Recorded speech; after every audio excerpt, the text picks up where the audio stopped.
চাঁপাইনবাবগঞ্জ ১ আসনের বিএনপির প্রার্থী পরিবর্তনের দাবিতে সোনা মসজিদ স্থলবন্দর রাজশাহী মহাসড়ক অবরোধ করেছেন বিএনপির নেতাকর্মীরা।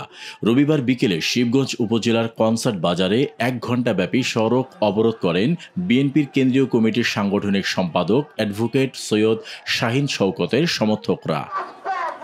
এ সময় আন্দোলনকারীরা সদ্য ঘোষিত বিএনপি মনোনীত প্রার্থী চেয়ারপারসনের উপদেষ্টা ও সাবেক এমপি শাহজাহান মিয়ার দলীয় মনোনয়ন বাতিলের দাবি জানান।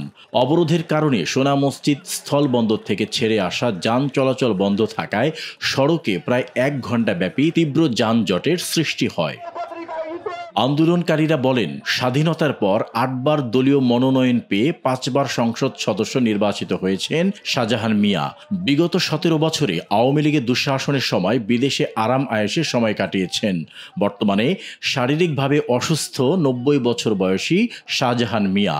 তবুও ত্যাগী নেতা রাজশাহী বিভাগীয় সাংগঠনিক সম্পাদককে বাদ দিয়ে শাহজাহান মিয়ার মতো নেতাকে মনোনয়ন দেওয়ার ঘটনায় অবাক বিএনপির তৃণমূলের নেতাকর্মীরা।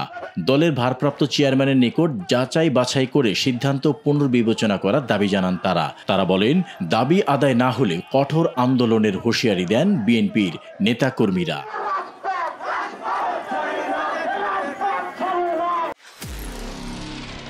নিরপেক্ষ, সত্য প্রকাশে আপোষহীন।